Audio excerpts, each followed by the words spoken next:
My name is Margaret Hale. I am 67 years old, a retired public librarian, and I live alone in a narrow brick townhouse on the quiet edge of Savannah, Georgia, where the river bends and the tourist noise fades into marshland stillness. After my husband, Richard, died from a sudden heart attack 5 years ago, the house developed a different kind of silence.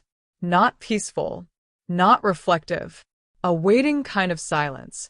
The sort that lingers in doorframes and hums beneath the refrigerator at night. I filled it the only way I knew how, routine. Every morning I watered the azaleas in the small courtyard. On Tuesdays I walked along River Street before the shops opened. On Fridays I visited the farmer's market near Forsyth Park, buying peaches from the same vendor and honey from the same elderly couple who always asked about my son. For 3 years, for months and 9 days, I gave everyone the same answer. My son, Andrew, was working overseas. International infrastructure consulting. Renewable energy systems. Long-term contracts. Norway, Dubai. Sometimes Canada. The locations shifted, but the story stayed polished. That was the story his wife, Claire, gave me, and I repeated it until it felt solid. Claire handled everything, calls, updates, explanations. Andrew was busy, she would say in that smooth, sympathetic tone. Different time zones. Sensitive projects. High-level confidentiality agreements. He couldn't always call. Sometimes he couldn't video chat at all. Government restrictions. When holidays passed with only a short message, she explained it away. When birthdays arrived with an emailed gift card instead of his voice, she blamed logistics. When I asked why his number always went straight to voicemail, she said he had changed providers overseas. I wanted to believe her. Grief makes you cooperative with lies. It convinces you that questioning them would cost more than accepting them. At night, though, I would scroll through old photos of Andrew. The way he used to grin when he teased me, the way he never missed a Sunday call even during college exams. I told myself people grow distant. Adults become complicated. Mothers must adapt. I learned to silence my instincts, until the morning they refused to stay quiet. It was early spring when I noticed him. I had just left the farmer's market with a paper bag of apples when I felt the strange sensation of being observed, not stared at, rudely assessed. I turned slightly and saw a man leaning against a lamppost near the park fountain. Mid-30s. Dark jacket. Baseball cap, pulled low. He wasn't shopping. He wasn't walking a dog. He was waiting. For me. When our eyes met, he pushed off the post and walked toward me with the stiffness of someone who had rehearsed courage and was running out of it. "Mrs. Hale," he asked quietly. Hearing my name from a stranger always unsettles me. I nodded anyway. "Yes. You're Andrew Hale's mother, correct?" The air shifted. There is a physical reaction when someone speaks the name of the person you love most. It is not poetic. It is biological. My heart jumped into my throat. I answered carefully. He swallowed and glanced around as if measuring distance and risk. "My name is Victor Lang," he said. "I shouldn't be talking to you, but I can't carry this anymore." Before I could process his words, he pressed a padded envelope into my hands. It was small, heavy. "Please don't open it here," he continued quickly. "Watch it when you're alone. And don't tell her." Her. My mind didn't need clarification. "Is my son safe?" I demanded, my voice sharper than I intended. Victor hesitated. And in that hesitation, something cold bloomed in my chest. "He's alive," he said. "But he is not where you think he is." My fingers tightened around the envelope. "Where is he?" Victor stepped backward. "I've already said too much. They monitor more than you realize." "They," I repeated. But he shook his head. "I have a daughter," he said quietly. "I'm sorry." And then he turned and disappeared into the slow-moving Saturday crowd, as if the earth had swallowed him whole. I stood frozen for several seconds, The cheerful market noise suddenly distant and distorted.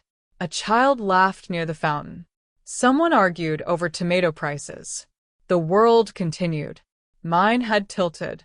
I drove home without turning on the radio. The envelope sat in the passenger seat like something alive. Accusing. Patient. When I pulled into my driveway, I noticed something small but unsettling. Claire's car was not there. She often stopped by unannounced to check on me. The thought that she might have been watching, might have seen the exchange, made my pulse race. Inside the house, I locked the door. Then I locked it again. I placed the envelope on the dining table, the same table where Andrew used to spread out school projects, where Richard carved Thanksgiving turkey, where no one had ever lied openly, but where deception had apparently flourished quietly. I stared at it for a long time before opening it. Inside were three things: a flash drive, a printed photograph, and a folded sheet of paper covered in tight, hurried handwriting. I picked up the photograph first. It was Andrew, thinner, paler, his hair shorter than he ever wore it. He stood in front of a plain cinderblock wall holding a newspaper. The date was visible. 2 weeks ago. 2 weeks ago, Claire had told me Andrew was supervising a project in northern Norway. My knees weakened, and I sank into the chair. His eyes were the worst part. They were alert. Too alert. Not confused. Not sick. Watchful. I moved to my laptop, an old machine Richard insisted I learn to use after retirement. It whirred to life reluctantly, as if aware it was about to betray something. When I inserted the flash drive, only one folder appeared.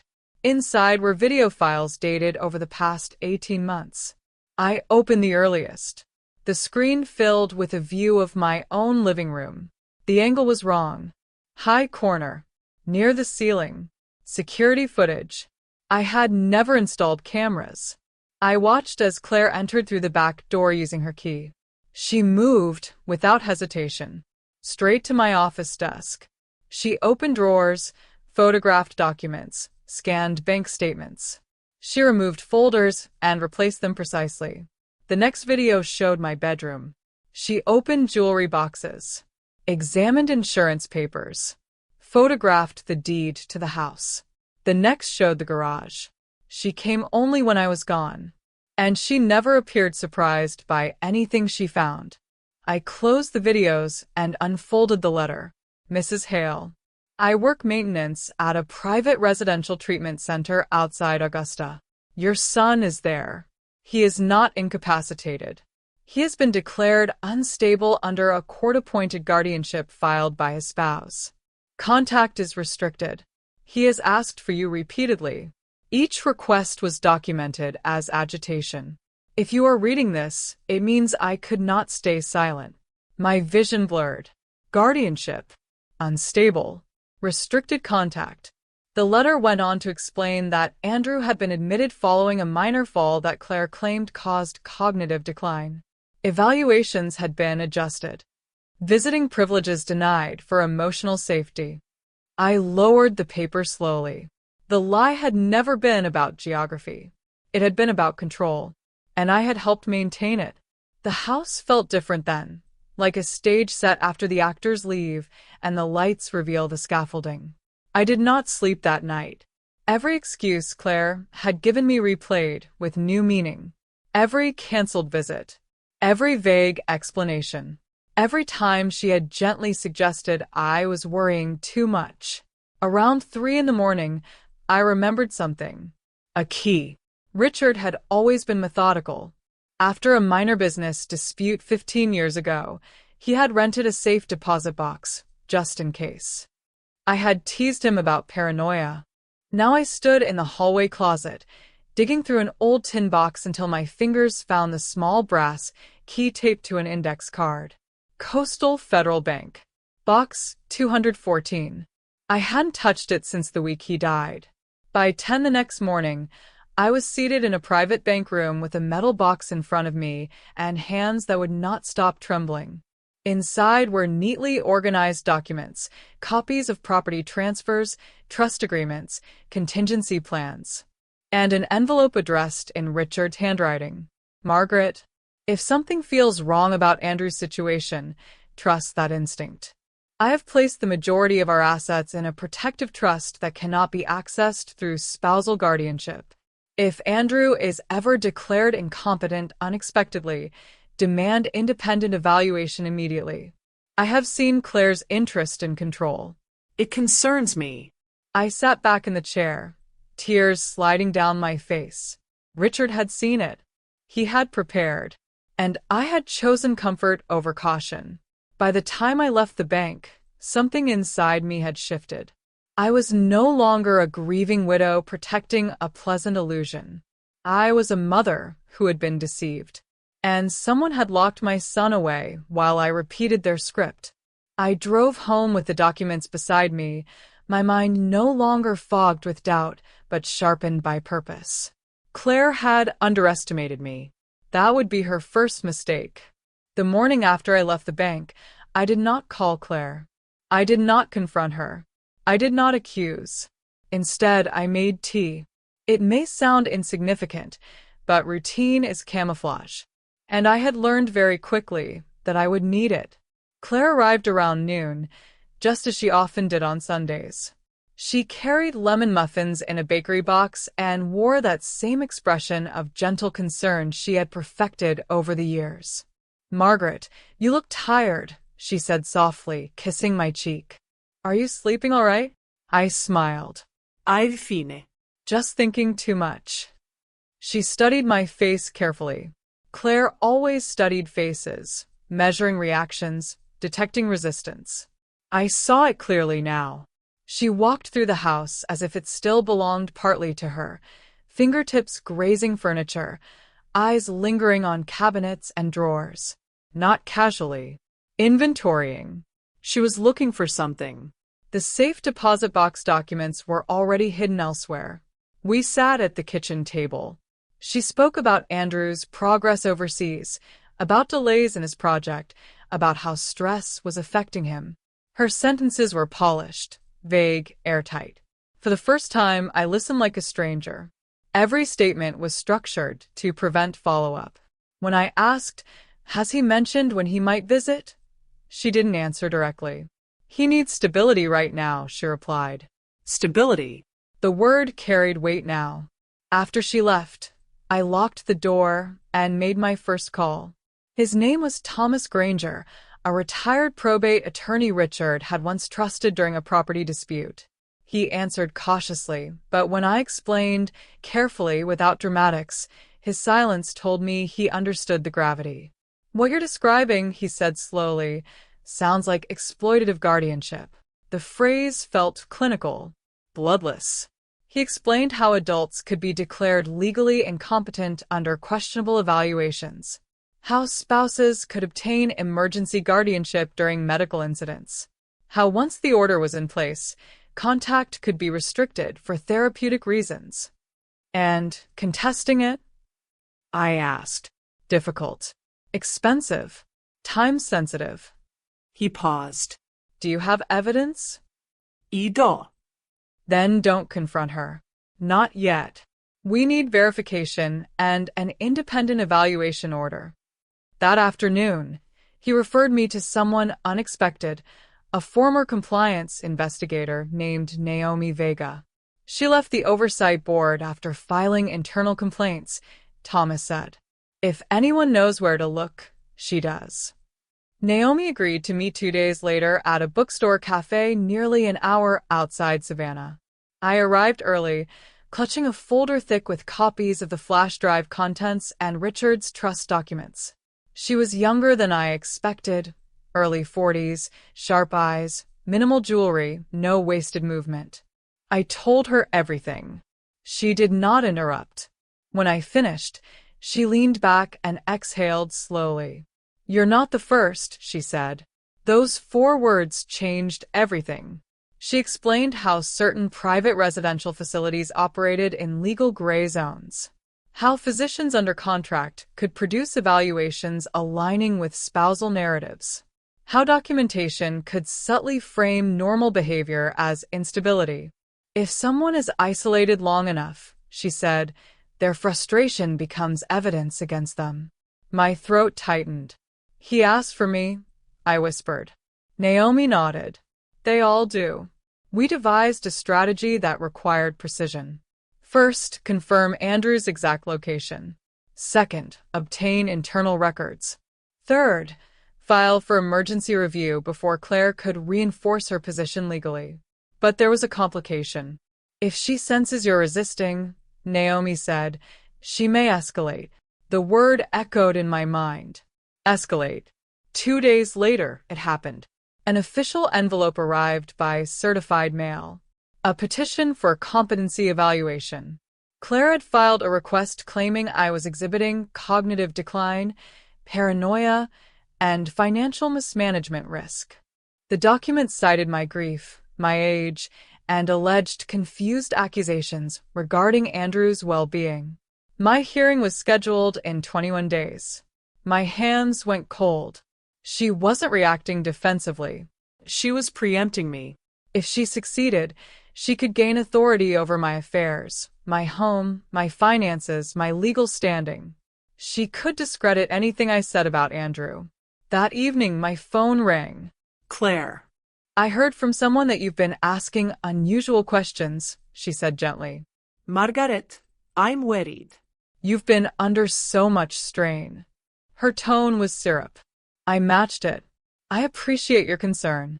You know I only want what's best for this family. Family. The word felt weaponized now. After I hung up, another call came, unknown number. A male voice, flat and emotionless. Stop pursuing this. It won't end the way you hope. The line disconnected. I didn't tremble. I forwarded the number to Naomi. Within hours, she called back. That means you're close, she said. And they're nervous. The next breakthrough came unexpectedly.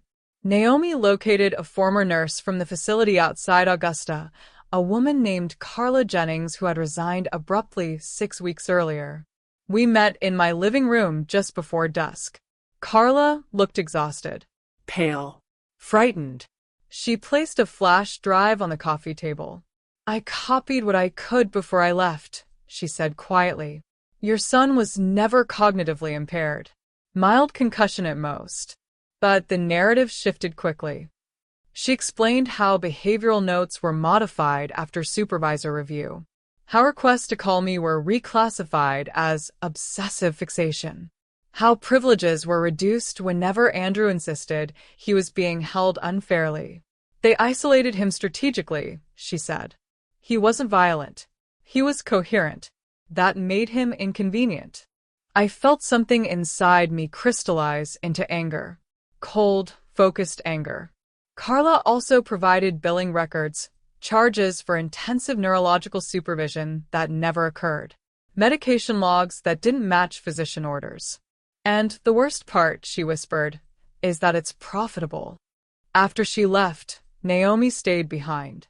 You need to move fast, she said, because if Claire strengthens her claim against you, she can discredit this evidence as delusion. I understood. 3 days later, tragedy struck. The local news reported a single-vehicle crash on a rural highway near Augusta. Victor Lang, maintenance contractor at a private treatment facility, pronounced dead at the scene. No foul play suspected. I stared at the screen, unable to breathe. The man who had handed me the envelope at the market. Gone. A coincidence, perhaps. But the timing felt surgical.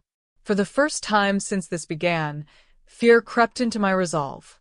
Not for myself. For Andrew. If they were willing to silence Victor, I stood in the quiet of my kitchen and made a decision. Fear would not protect my son. Evidence would.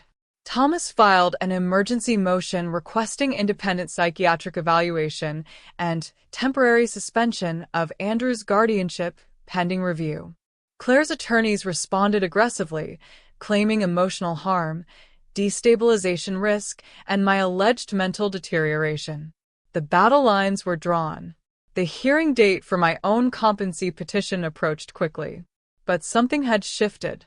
I was no longer reacting. I was advancing. At night, I began writing detailed timelines. Every conversation, every discrepancy, every date Claire had provided inconsistent information. I organized financial records Richard had preserved. I documented the threatening phone call. Control thrives on confusion. So I removed confusion. 3 days before the hearing, Naomi called with confirmation. "We have enough," she said. "But be prepared.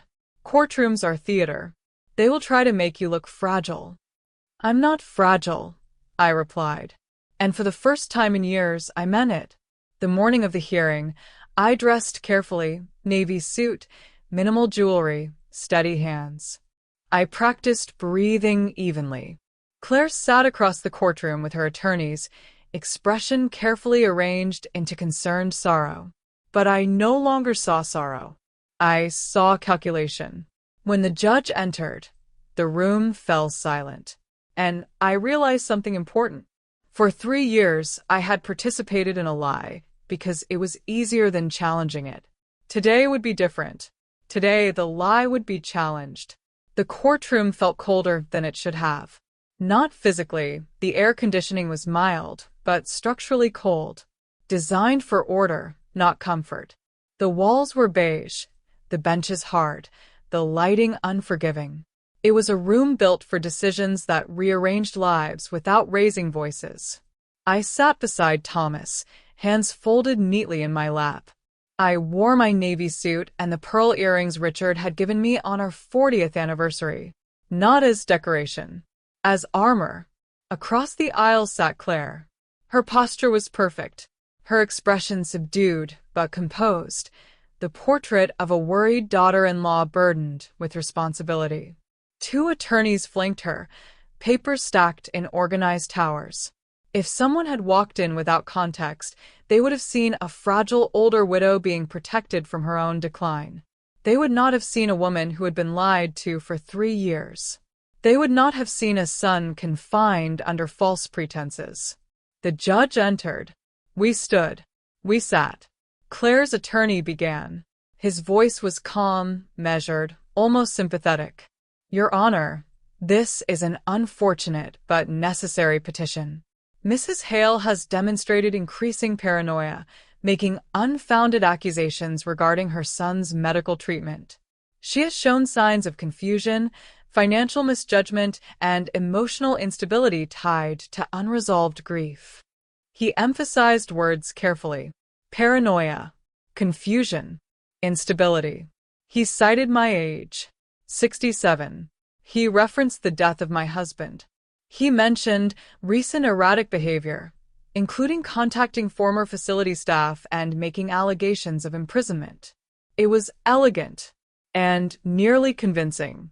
When he finished, Thomas rose slowly. He did not match their theatrics. He simply spoke. "Your Honor, this is not a case of decline. It is a case of discovery." He introduced evidence methodically. First, the surveillance footage showing Claire entering my home without permission during my absence, photographing documents, reviewing financial statements. Claire's attorney objected, claimed routine family access. Thomas calmly clarified that no consent had been given for documentation or replication of private financial records. The judge took notes. Then came the facility records. Carla Jennings' affidavit describing altered evaluations, medication discrepancies, billing inconsistencies. Then the financial overlay, how Andrew's access to certain trust assets required cognitive incapacity declarations to trigger spousal control clauses. The courtroom shifted. Claire's jaw tightened. But the pivotal moment arrived when Thomas made his formal request. "We ask the court to suspend the guardianship immediately and order independent psychiatric evaluation of Andrew Hale before this petition proceeds further." Claire's attorney objected again, citing medical fragility and potential psychological harm. The judge leaned back. "If Mr. Hale is as impaired as represented," she said evenly, "independent evaluation will confirm that. If not, we have a more serious issue." The request was granted. 2 hours later, the courtroom doors opened. and Andrew entered. He was not wheeled in dramatically, though an orderly accompanied him. He walked under his own strength. Slower than I remembered, perhaps. Leaner, but steady. When his eyes found mine, time fractured. 3 years of silence collapsed into that single moment. He did not look confused. He did not look unstable. He looked furious and relieved. The independent psychiatrist, appointed by the court that morning, had already conducted preliminary assessment in a private chamber. He addressed the judge clearly. Mr. Hale is fully oriented.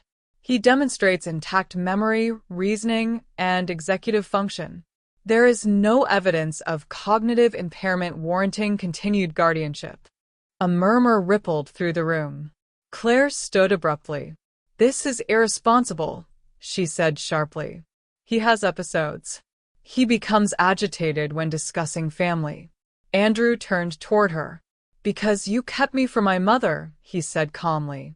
The steadiness of his voice silenced the room. The judge addressed him directly. "Mr. Hale, do you understand why you were placed under guardianship?" "Yes, Your Honor," he replied. "After a minor fall at home, my wife claimed I was disoriented. I had a concussion. I recovered within days. But paperwork was already filed. Evaluations were scheduled with physicians I had never met before. When I objected, I was told it was temporary. Then visitation restrictions began." He glanced at me briefly. "I requested contact with my mother repeatedly. Each request was documented as emotional instability. I was told she had chosen not to visit." The words felt like a physical blow. Claire's attorney interjected. "Trauma can distort memory." Thomas interrupted with the court's permission. "Then perhaps audio evidence will assist." He produced a small recorder. The room filled with Claire's voice. Clear. Unfiltered. "You should have accepted the diagnosis, Andrew. Fighting it only made you look worse. Your mother is fragile. She wouldn't survive the stress of knowing the truth." The recording continued. "If you'd just signed access to the discretionary trust, none of this would have escalated." Silence. Complete. The judge's expression hardened. Claire's composure fractured for the first time. "This was taken out of context," she said, but her voice lacked conviction. The psychiatrist spoke again. "In my professional opinion, continued confinement would constitute medical misconduct." The judge did not deliberate long. "Guardianship of Andrew Hale is suspended effective immediately, pending criminal investigation. The petition for competency evaluation against Margaret Hale is dismissed with prejudice." The gavel struck. Claire's attorneys leaned toward her urgently. Officers approached. She did not resist physically, but the mask had slipped entirely. Her expression was no longer concerned or composed. It was furious. Andrew turned toward me. For a moment, neither of us moved. Then he crossed the aisle and embraced me. The contact felt unfamiliar at first, like touching something returned after being lost at sea. "I tried," he whispered. "I tried to reach you." "I know," I said. "I know, but I didn't know. Not really. Not until now." The following days unfolded rapidly. Court orders were issued for full financial audit of the facility. Guardianship documentation subpoenaed. Associated physicians investigated. Claire was charged formally with fraud, coercion, and unlawful confinement pending trial. Reporters began circling quietly. But the public spectacle mattered less to me than the quiet moment 3 days later when Andrew stepped back into my house. He paused at the doorway, as if confirming it was real, as if expecting someone to stop him. "No one is monitoring you now," I told him gently. He exhaled. The sound carried weight. "Freedom does not erase damage. It exposes it." That first week home, Andrew slept unevenly. He startled at doorbells. He checked windows twice before bed. Control leaves residue. One evening, as we sat on the porch watching the marsh grass bend in the wind, he spoke softly. "Victor risked everything."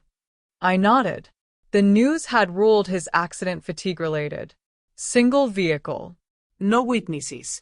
Perhaps coincidence. Perhaps not.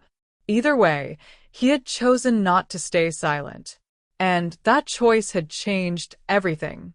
But justice was not finished yet, because exposing the lie was only the beginning. Consequences were still coming. And systems do not collapse quietly. Freedom is loud at first. Not in sound, in sensation. The first morning Andrew woke up in his old bedroom, sunlight spilling across the hardwood floors.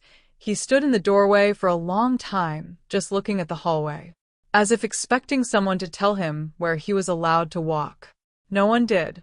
I was in the kitchen making coffee when he finally came down.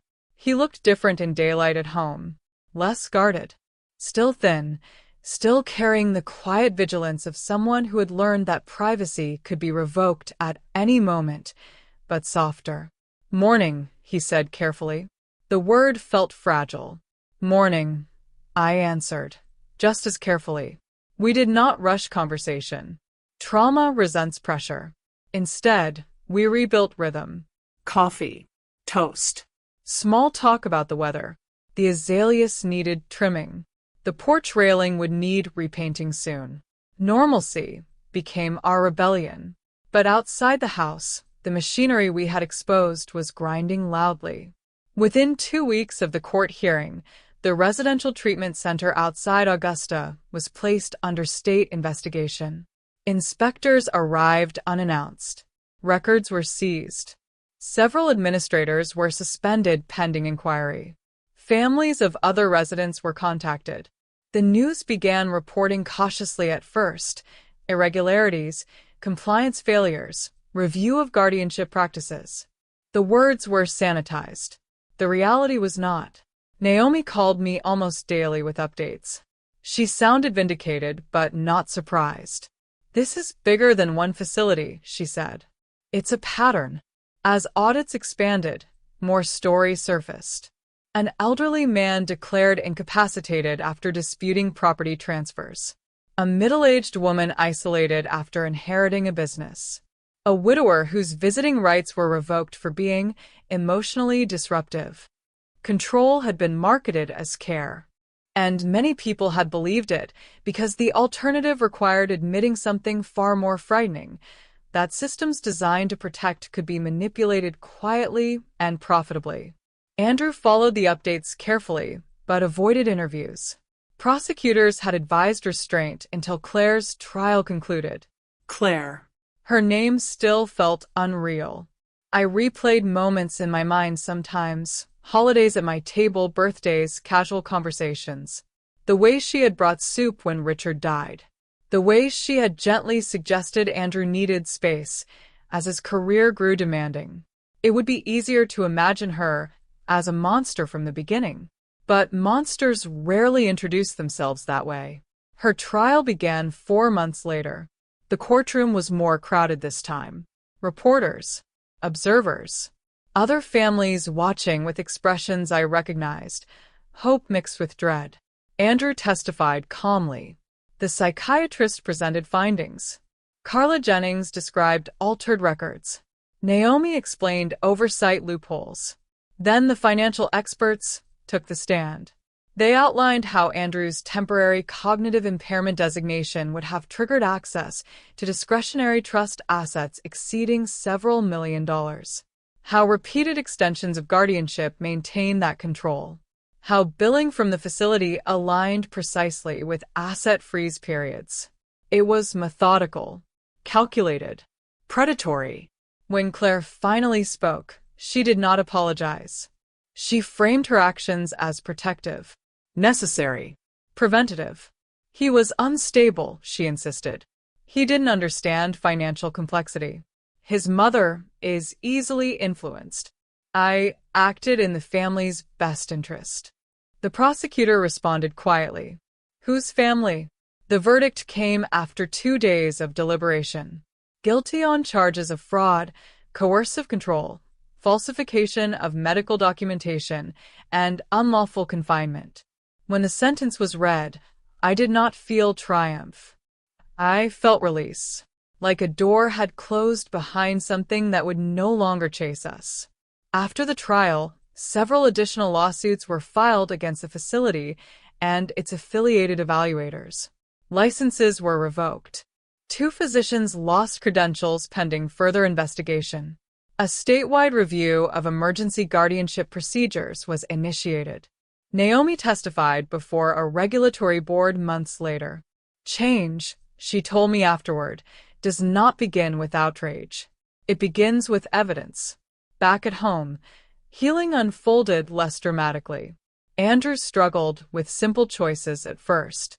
"What should I do today?" he would ask, standing in the kitchen. "Whatever you want," I would reply. Freedom requires relearning preference.